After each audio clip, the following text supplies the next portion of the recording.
What's up, YouTube? So here's a second parter on the 99 Honda Civic that I ran something over and did quite a bit of damage on the passenger side.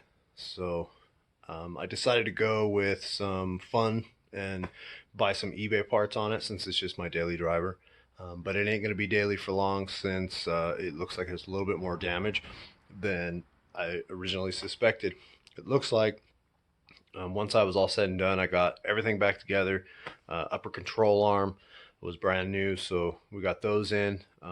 Went with new shocks, and I bought the cheap little like $40 um, sleeves from eBay. I wanted to give it a shot. I thought that a lot of people, they say bad things about them. I figured I'd try for myself and do a little video review. In doing so, I discovered that yeah, they're pretty cheap, and the quality is it's okay, but it could be a lot better. Like the Skunk 2 sleeves I've once had on a vehicle was pretty good actually in quality and ride, but these I took for the car for a test drive once everything was together, which you'll see here. I'm gonna post some of that right after this commentary, which if you're sticking around, you're gonna see. And they're a little noisy, a little loud, not like terrible, but when you come across some maybe like holes in the road or some dips, there's a little bit of squeak. I ended up buying a lower control arm set and some beauty washers and new bolts for the rear due to the fact that I had one bolt just shatter on me. It just completely ripped the head right off when I went to take it off. When I went to remove it, it just whoosh, came right off. So I had to cut the lower control arm at the bushing, and then luckily I used my favorite vice grip, and it came right out after soaking in some penetrating oil for about 2 days. So I'm gonna go ahead and I'll show some video on the control arms and the suspension setup that I went with. Pretty cool stuff. If you are interested in just the look and look alone, you're not really into, say taking your car to the track or down the drag strip, whatever it is, these things are not designed for anything but a look. So I don't advise anyone to buy this unless you just want, hey, I want an inch and a half or 3 inch, or I want to slam it as far down as this thing will let me. So keep that in mind. And I'll show you the video of the, not the unpackaging, but just of the general look of these sleeves. And then I installed them. I put them in the car, put everything back together, and I didn't really give you a very good view of that. But what we do get is a test drive, and I don't have a video of it, but it sounds like the wheel bearing's bad now on the passenger side. A little bit of misalignment, and I have some rotating noise, whether that's scraping or what have you. So just keep that in mind, and for the next video, hopefully I'll be in a couple weeks going through buying some parts, getting new wheel bearings, and then we'll have to have it aligned somewhere. But I've got the parts. I've got tie rod ends, I've got new boots, and ball joints. I've got the whole 9 yards ready to go on the car. I just got to have time for it. So until next time, if you stuck around for this portion of this video, I'll throw a couple clips in, nothing too fancy. A few portions on putting the side skirt back on, the fender back on, and the car hesitated to start up due to probably a low battery voltage, but snapped right up and we're off.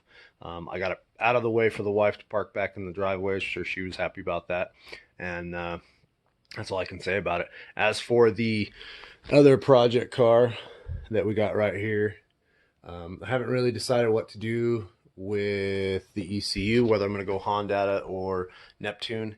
As for now, I'm just going to let it set. Winter is officially in. Yesterday it was 75 degrees, and now it's 30. So we're just going to sit back and be meticulous on our thought process, do a little research, and make sure we get the right one. So long video, short hopefully, but if you made it this far, here's those clips. All right, so we're putting together some standard shock replacements for a 99 Honda Civic. We went the cheapest route and got these coilover sleeves. This is how it comes packaged. You've got your top section with a gasket type material, and then the sleeve in there with another gasket, and then you've got your locking rings. Really inexpensive. On this setup for the 99 Civic, the hole has to be drilled out, and I'm using a 13/32 to accommodate for this. So I'm drilling those out, and then I'm disassembling this, putting the spring to the side, and I remove the two locking rings and the gasket in order to get the orientation in the opposite direction so I can read the numbers. And then the kit comes with 4 thick washers, or excuse me, O-rings, 2 mediums, and then 2 thins. On the front, the thicker option does not go well together with the sleeve. I already have 2 set up right there, completed. So I'm using these for the rear. I'm only using 2. And then I'm using a combination of 1 thick at the bottom and 1 thin at the top. So once I get those in place, I'm being really cheap about it. These are inexpensive, as well as these. Double checking everything. As you put these sleeves in, you have these locking little inserts. They come in a couple of varieties of length. Pick which one you can to center these. At the top, there is, give me 1 second, you can see inside there is 3 locations to center the ring sleeve onto the shock. Not bad, pretty cheap. I've had something similar to this on my other cars, and honestly, as long as you ain't going for the track and all you're going for is a look, you should be perfect. Alrighty, so pretty much got the rear finished up. Pretty simple setup. I've got it set to the 25, which I believe is millimeter. So one thing I will say when you're putting these together is that if you have it set up low, you can see that it not quite meet up. So you gotta center this, and then you gotta lower it. You gotta make sure you lower it nice and slow to get everything to line up. Once your car's weight is on it, it won't move. And these little washers slash plastic, whatever they are, they help with sound, no squeaking. Really, this setup is purely for looks, and that's it. I did end up having an issue on this side with the lower control arm. I ended up going and buying some of these eBay special lower control arms, and decided to go a little bit further with that, a few extra bucks, and getting new bolts and some beauty washers. So those are torqued down. Those should be 40 foot-pounds on your lower control arm on all 3. And now I just need to torque the top hat to the vehicle. Those 2 nuts, I believe they're 33. Could be wrong on the foot-pounds, but I'm going to go to about 35. And then when I lower the car down, I'm going to do that real slow, so that the little plastic spacer slash washer, whatever that item is, meets up and seats well. And then we'll check the actual height and make adjustments accordingly. I've got it all set to 25 on all 4 corners.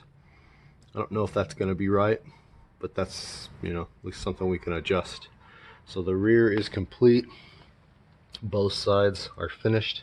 I'll lower the rear down and make sure everything's torqued correctly before I do that. If you know the torques on those, if I'm misinformation, just update it in the comment section below. And then we'll get the front finished up and the car back down on the ground.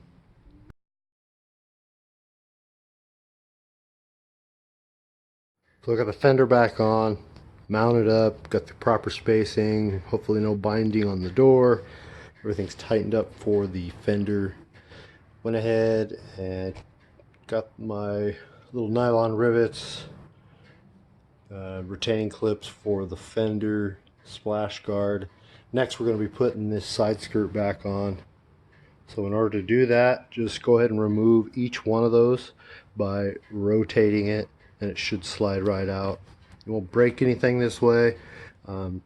Remove those and insert back into their original positions, and then you should be able to just line it up and clip it in place. And then once you've got everything attached to the fender, you can do your 2 screws there, which will also include your splash guard. And don't forget the 3 holes, one there, and one there, that help side skirt keep that in place.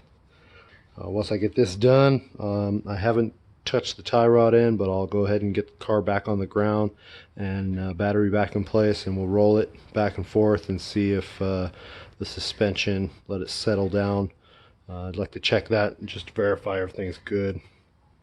And then once that's completed, I'll work on getting that steering wheel nice and straight, and then the tie rod replaced. I give you my heart.